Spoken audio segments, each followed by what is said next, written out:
I Wish I Were a Butterfly by James Howe, illustrated by Ed Young. For most of the crickets in Swamp Swallow Pond, sunrise was a happy time. They came out of their tunnel-dark homes and celebrated the light of the day with a fiddler's song. But the littlest cricket was sad. "I want to stay here," he told his mother. "In the dark?" she asked. "What will you do in the dark? You must come outside to make music." "Then I won't make music," said the littlest cricket defiantly. "I don't have anything to sing about anyway." "You don't want to go outside. You don't want to make music. The next thing you know," his mother scolded, "you won't want to be a cricket." The littlest cricket sighed. Had his mother guessed his secret? "I wish I were a butterfly," he said softly, but his mother didn't hear. "Outside with you this minute," she said. The littlest cricket knew better than to argue. Out into the bright daylight he went, but he did not make any music. The sound of the other crickets fiddling was more than he could bear. "Why are they so happy being crickets?" he asked out loud. "Perhaps they don't know what I know."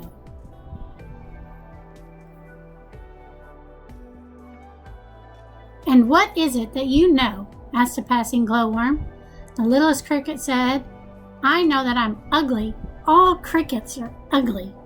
"Who told you such a thing?" the glowworm asked. "The frog who lives at the edge of the pond. He told me I'm the ugliest creature he ever saw." "Well," said the glowworm, inspecting the littlest cricket with care, "you're not the handsomest thing in the world, but you are far from the ugliest. Look at me. I am no beauty myself." "But you will change into a lightning bug," the littlest cricket said. "Well, I will always be a cricket, an ugly, ugly cricket. I wish I were a butterfly."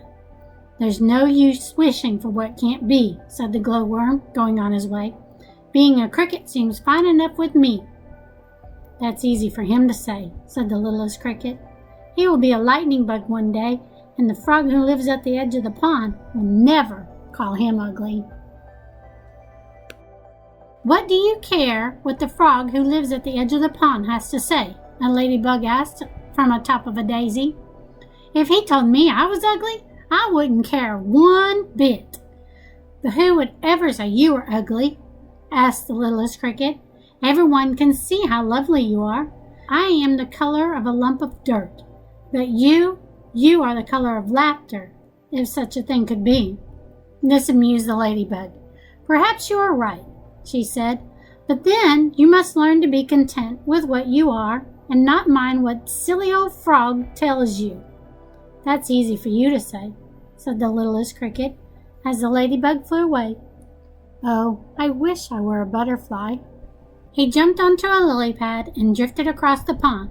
"I'll talk to the old one," he thought. "She'll help me." But seeing his reflection in the water, the littlest cricket started to cry. "Why am I so ugly?" he asked his mirrored self. "Why can't I be a dragonfly like me?" The cricket looked up to see a dragonfly darting about overhead. "I couldn't help but hear you moaning and groaning," said the dragonfly. "It isn't right to be envious of others, you know. It is true that I am a magnificent creature, but you are, in your own way, I am sure." Said the littlest cricket. "You fly around with your whispery wings and your body all covered with jewels, and you tell me I'm magnificent? Please, Mr. Dragonfly, go away. You don't understand. You couldn't understand. I wish I were a butterfly." "Well, you're not a butterfly, and you never shall be," the dragonfly said firmly, "and wishing is a waste of time." The littlest cricket blinked, and the dragonfly was gone. "It's easy to be happy," he thought, "when you're a glistening dragonfly. It's easy to be happy if you're anything but an ugly cricket like me." In the middle of the web, on the other side of Swamp Swallow Pond, the old one was waiting. "I am good at waiting," she told the cricket once. "That is a spider's life, spinning and waiting, waiting and spinning." Today, when the old one saw the littlest cricket hop off the lily pad, she could see how sad he was. It's a lovely day, the old one called out. And lovely days are too short to wear long faces. What's wrong, my friend? I'm ugly, said the cricket. Who ever told you that? Asked the spider. The frog who lives at the edge of the pond. I am the ugliest thing that ever lived. Oh, how I wish I were a butterfly. The old one began to laugh. Butterflies are pretty enough to look at, she said, but they are no more special than you. Not special? Cried the littlest cricket. They are the most beautiful creatures in Swamp Swallow Pond and maybe in all the world. I wish I were as special as that. The old one said nothing but continued to laugh. I thought you would understand, said the cricket. You don't envy the butterfly because you yourself are beautiful.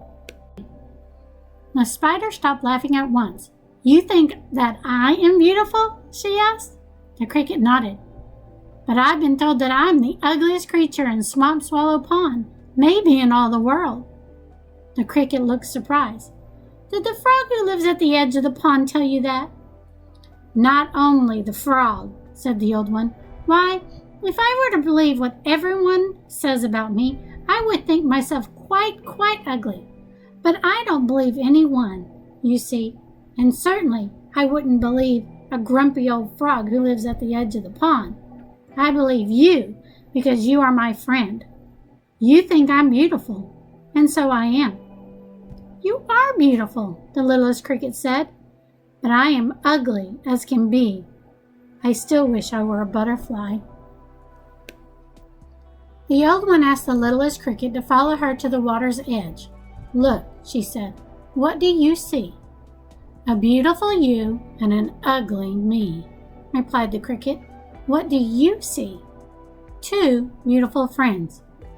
The cricket gazed at himself for a long time. Am I really beautiful? He asked at last. To me you are, the old one said. More beautiful than any butterfly I ever saw. The littlest cricket looked back at his reflection, and to his surprise, his ugliness began to fade away. Suddenly a gust of wind rippled the water. Look, said the cricket, turning around, your web. The wind has blown away your web. Oh well, the spider said, then I must begin again. Wait and spin, spin and wait. It's a spider's life. But it would make time pass more quickly if I had some music to work to. As the old one began to spin the new web, the littlest cricket began to fiddle. And a butterfly passing by heard the sound and said, What beautiful music that creature makes. I wish I were a cricket.